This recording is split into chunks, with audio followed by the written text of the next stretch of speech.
हरे कृष्णा आप सभी को। मेरे चैनल में आप सभी का स्वागत है। आज मैं आपको कार्तिक महात्म्य का 31वां अध्याय सुनाने जा रही हूँ। तो चलिए शुरू करते हैं। भगवान श्री कृष्ण जी बोले, प्राचीन काल में उज्जैन में एक महापापी और दुरात्मा धन्वेश्वर नामक ब्राह्मण रहता था।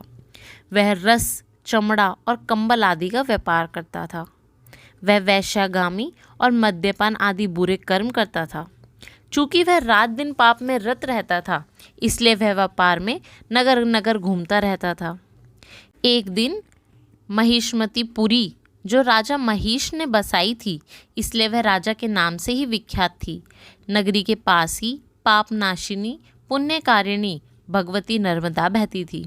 उस नदी के किनारे देश देशांतर से आए यात्री कार्तिक व्रत करने के कुछ दिन के लिए ठहरा करते थे।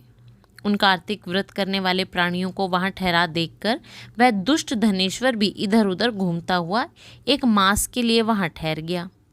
अपने माल को बेचता हुआ वह नर्मदा नदी के तट पर घूमता हुआ ब्राह्मणों को देव पूजा रत देखता था।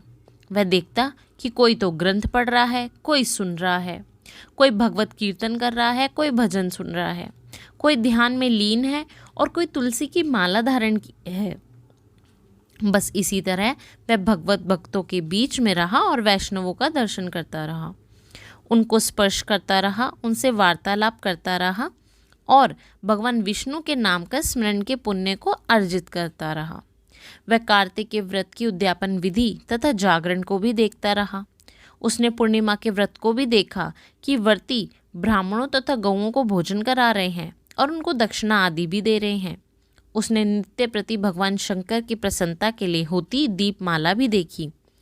त्रिपुर नामक राक्षस के तीनों पुर को शंकर जी ने इस तिथि को जलाया था, इसलिए शिव जी के भक्त इस तिथि को दीप उत्सव मनाते हैं। जो मनुष्य मुझ में और शंकर जी में अंतर मानता है, उसकी सारी क्रियाएं निष्फल हो जाती हैं।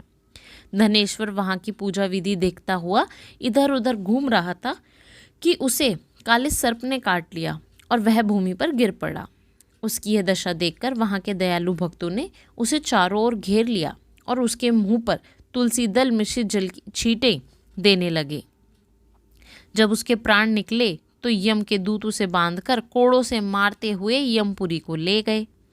उसे देख चित्रगुप्त ने यम से कहा, इसने बाल्यकाल से लेकर आज तक बुरे काम ही किए हैं। इसके जीवन में पुण्य तो लेश मात्र भी नहीं दिखाई देता। यदि मैं पूरा 1 वर्ष आपको सुनाता रहूं, इसके पापों की सूची तब भी समाप्त नहीं होगी। यह महापापी है, अतः इसको 1 कल्प तक घोर नरक में डालना चाहिए। चित्रगुप्त की बात सुनकर यमराज ने बड़े क्रोध में आकर उसे अपना काल नेमी के समान भयंकर रूप दिखाते हुए अपने अनुचरों को आज्ञा देकर कहा, हे प्रेत सेनापतियों, इस दुष्ट को मुग्धरों से मारते हुए कुंभीपाक नरक में डाल दो। सेनापति ने मुग्धरों से उसका सर फोड़ते हुए कुंभीपाक नरक में ले जाकर खौलते हुए तेल में कड़ाव में डाल दिया। प्रेत सेनापतियों ने जो ही तेल की कड़ाव में फेंका तो लपलपाती हुई आग अपने आप ठंडी हो गई, जैसे कि प्रहलाद को अग्नि में डालने से वह ठंडी हो गई थी। यह विचित्र घटना देखकर प्रेत सेनापतियों ने यमराज के पास जाकर सब हाल कहा। यमराज भी आश्चर्यचकित हो धन्वेश्वर को अपने पास बुलाकर स्थिति पर विचार करने लगे।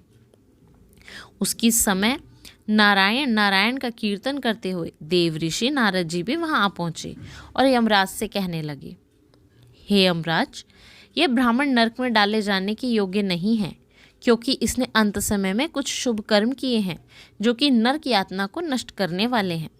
जो लोग भगवत भक्त का दर्शन करते हैं, उनसे वार्तालाप करते हैं और उनका स्पर्श करते हैं, चाहे उन्होंने कोई पुण्य कर्म ना किया हो, सहज में ही स्वर्ग के अधिकारी हो जाते हैं। अतः धन्वेश्वर भी पुण्य आत्माओं के संग व स्पर्श से स्वर्ग का अधिकारी हो गया है। अतः यह पुण्य आत्मा है, इसे यक्ष योनि दो और केवल इसे पाप भोग करने वाला नरक दिखा दो। भगवान कृष्ण ने कहा। जब नारद जी ऐसा कहकर चले गए तो धन्वेश्वर को पुण्य आत्मा समझाते हुए यमराजों ने दूत को उसे नरक दिखाने की आज्ञा दी। अगर आपको हमारी ये वीडियो पसंद आई हो तो हमारे चैनल को आज ही लाइक व सब्सक्राइब ज़रूर करें व बेल आइकन को दबाना ना भूलें, ताकि हमारी वीडियो के सभी नोटिफिकेशन आपको टाइम से मिल पाएँ। तब तक के लिए धन्यवाद।